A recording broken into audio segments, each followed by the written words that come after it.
So it is important to understand the fundamental text of socialist/communist. By no means is this a full description or analysis of the first two chapters of the manifesto. Honestly, we could talk for weeks and weeks about each section. My aim with this is to help new comrades have a better understanding. So if they have read it, it may clear things up. If they haven't, it might help as a guide for older comrades. It's always good to talk about this. Throughout my slides and everything, I'm going to use like quote unquote modern terms just to like make it easier, but you'll see. But anyways. Oh, why is it not work? There we go. Okay, so background, Communist Manifesto was written by Karl Marx, Friedrich Engels. Karl Marx was a German philosopher, economist, historian, political theorist, journalist, and social revolutionary. Friedrich Engels was a scientist.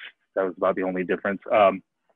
The manifesto was published in 1848, recognized as one of the world's most influential political documents, summarizes Marx and Engels' theories concerning the nature of society, politics, and also probably one of Marx's easiest things to read, like in text. If you read any of his stuff, he goes pretty deep. So it starts off with the preamble. The Communist Manifesto begins with the preamble. A specter is haunting Europe, the specter of communism. All the powers of old Europe have entered into a holy alliance to exploit this specter.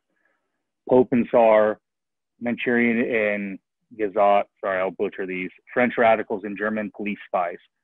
What Marx and Engels are laying out is the growing power of communism and how this growth, this power, it makes those in charge, the clergy, the monarchs, cops, the elites, anything like that, scared. Marx and Engels asked the question of why there is no opposition to these powers that is communistic, working class since they, the capitalist, fear it. They say two things result from these facts. Communism is already acknowledged by all European powers, and I have in here all world powers or powers, to be itself a power. It is high time that the communists should openly, in the face of the whole world, publish their views, their aims, their tendencies, and meet this nursery tale of the specter of communism with a manifesto of the party itself. So this is essentially what the manifesto sets out to do. This is its aim.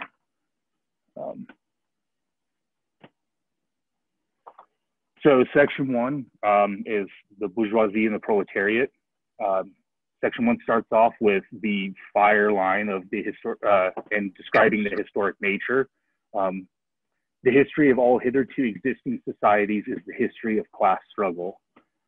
All this is meant by is that all written history is a history of two classes struggling.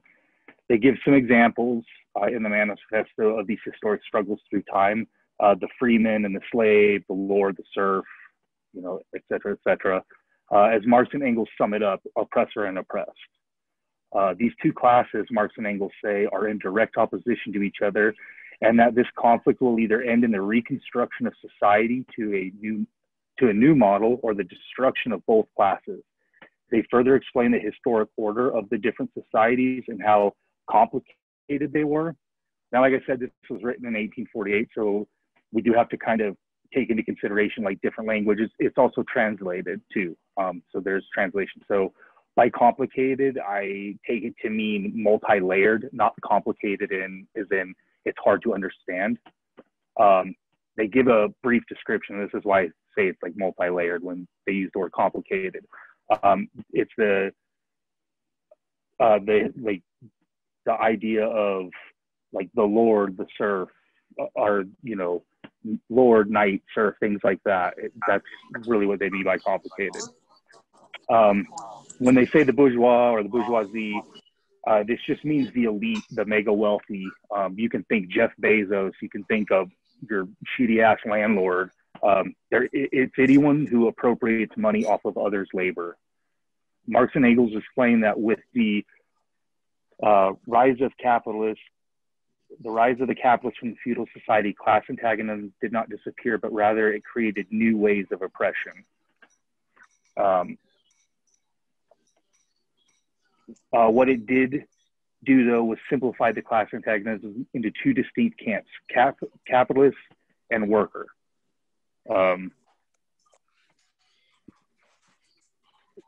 This is where the complicated class, that difference is, because instead of having, these multiple different, like in India, the caste system or anything like that, society, these classes broke down into those that must sell their labor to survive, and those who depend on the labor of others to survive.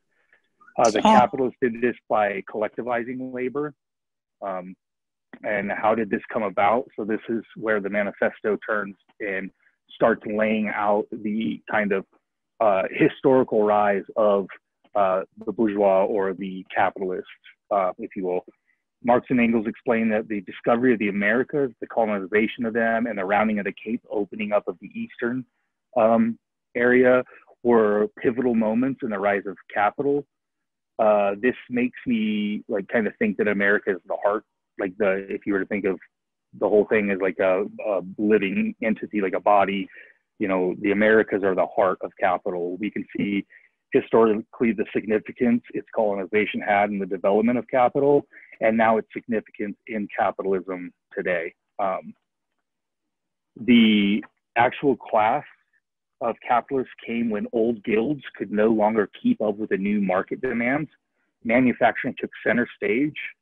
Division of labor between different guilds vanished, being replaced with division of labor in each workshop, and this grew into factories. So capitalists arose from the radical transformation of industry and exchange. And what's kind of interesting in the manifesto, I didn't type this out, but Marx and Engels aren't they're not, when you read it, there's kind of almost an awe in what capitalism did, because they're not negating the fact that it was not revolutionary, because it did destroy an old class society and built a new class society. So they're not so much saying that oh my God, the iPhone is terrible or whatever.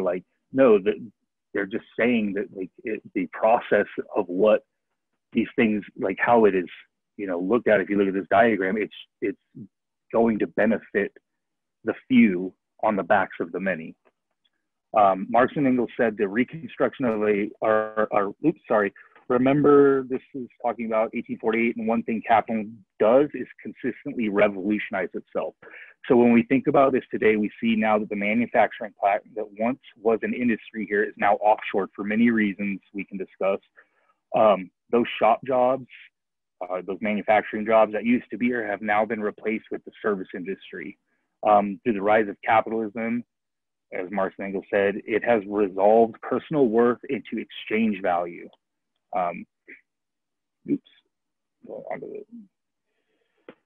So how many times have you felt you didn't do enough, or you didn't accomplish something, or you weren't productive in the day? That is the product of capitalism. Basically, material wealth has become the defining worth of someone under capitalism. For the next few sections, Marx and Engels lay out the historic claim of what the capitalists have done. I kind of call this the bourgeois did this section. I put some of the key ones that I thought were important up here. After all of this, Marx and Engels state that the historic action of the capitalist class I put some of the key ones in I thought were important up to this slide. After all this, Marx and Engels state that the historic action of the capitalist class, that's where they kind of start to acknowledge this. They say modern bourgeois society, with its relations to production of exchange and property, a society that has conjured up such gigantic means of production and the exchange, is like the sorcerer who is no longer able to control the powers of the netherworld, whom he has called up by his spells. The power they are no longer to control are the workers. Marx and Engels describe them as the individuals that will wield the instruments the capitalists created to crush them. This is where they explain how the working class, or the proletariat, came to be with the rise of capitalism. So they start to now kind of delve into the historical rise of the working class. Marx and Engels describe what could or should happen to the working class after this. They describe how initially it starts as an independent struggle of workers fighting a boss. So like a worker just fighting a boss independently. As the working class increased in numbers, it became more condensed. Its strength grow, so think unions. With this, workers can win a few victories. These local struggles then, so the next kind of move, these local struggles become centralized into an international struggle. So think of like apartheid, police brutality, prison abolition. And from all of this action, a political party from the working class should form or could form. All the preceding classes that got to the upper hand sought to fortify the already acquired status by subjecting society at large to their conditions of appropriation. The proletarians cannot become masters of the productive forces of society except by abolishing their own previous mode of appropriation, and thereby also other previous modes of appropriation. They have nothing of their own to secure and to fortify. Their mission is to destroy all previous securities for and insurances of individual property. So basically, we cannot become what we seek to destroy as communists. So Marx and Engels choose this or close this out by stating the essential condition for the existence and for the sway of the bourgeois class is the formation and augmentation of capital. The condition for capital is wage labor. Wage labor rests exclusively on competition between the laborer.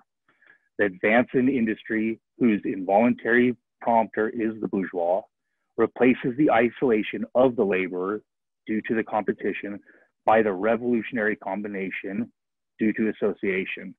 The development of modern industry therefore cuts from under its feet the very foundations on which the bourgeois produces and appropriates products.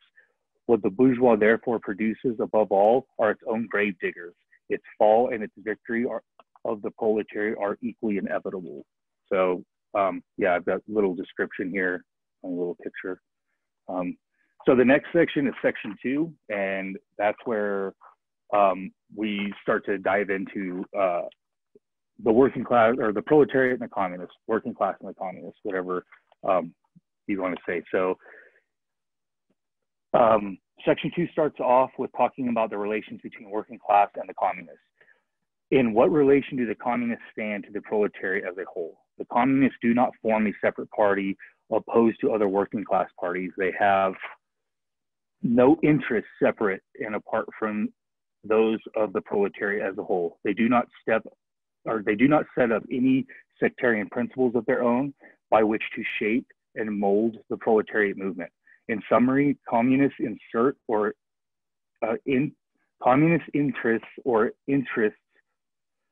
are not separate from the working class because we are of the working class. The major difference of the Communist Party from other parties is it is not bound to one nation. It is international because our labor is international, oppression is international, capital is international. The aim of the communists is to overthrow capital and gain political power for the working class. Simply put, the dictatorship of the working class. Yes, dictatorship is a misunderstood word at this point in English language, rightfully so, but we currently have a global dictatorship of capital. We just don't call it that. So elegantly put, it is, we want the power to be in the hands of the majority, the working class. Marx and Engels go on to say, the immediate aim of the communists is the same as that of all other proletarian parties: freedom of the proletariat into a class, overthrow of the bourgeois supremacy, conquest of political power by the proletariat. So among these goals is the abolition of private capitalist property.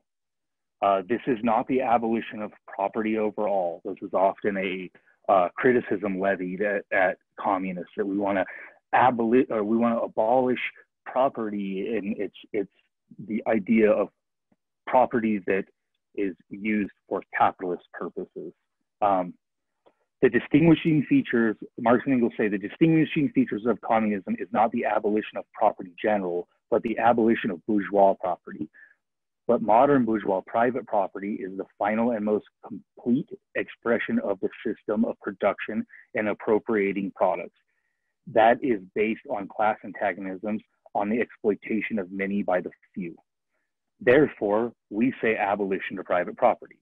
Marx and Engels explain that 9 out of 10 people, this is already a reality. 9 out of 10 of us do not own, we don't have property that we could turn around and generate this massive wealth from. Capital is therefore not only personal, it is a social power. We can see this today even more. Marx and Engels bring up the counterpoint of communism being the abolition of individual freedom. All capitalists mean by this, these words of by freedom and things like that, and individuality, is under the present bourgeois conditions, the production, free trade, free selling and buying. That's the only freedom that they're talking about. That's the only individuality they're talking about. It's not actual personal individuality. It's not personal freedoms.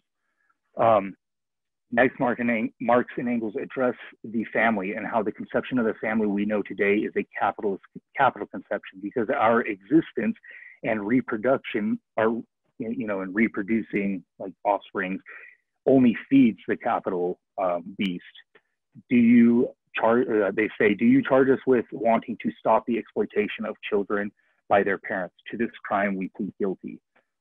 This doesn't mean that communists want to like stop families and things. It's we want to stop the breeding of people for a machine that just kills us in the end, is kind of what they're saying. They also address education. Communists do not wish to abolish education. This is often a criticism thrown against us as well. We simply want to free it from the ruling class.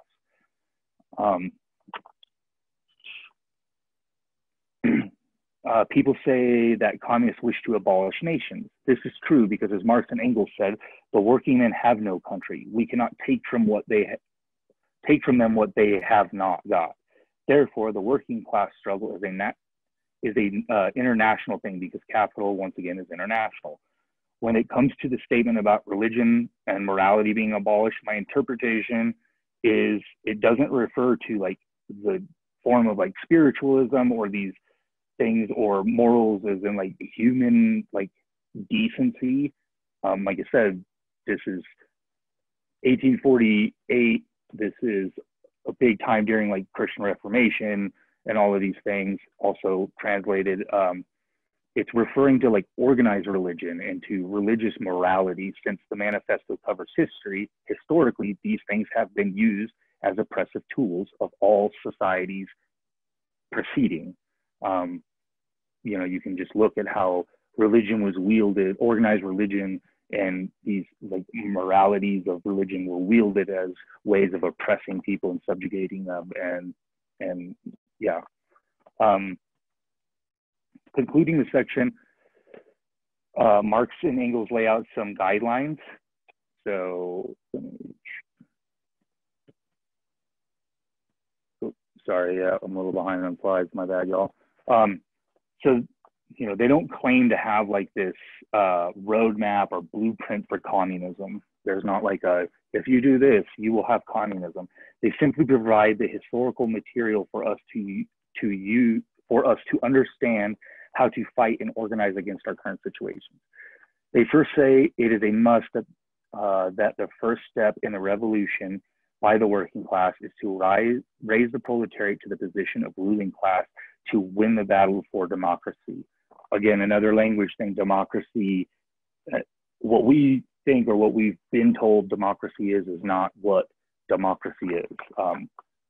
When Marx and Engels say the word democracy, they mean, the participation of individuals in a democratic fashion. Next, they state some, like I said, some general guidelines, and I put these on there.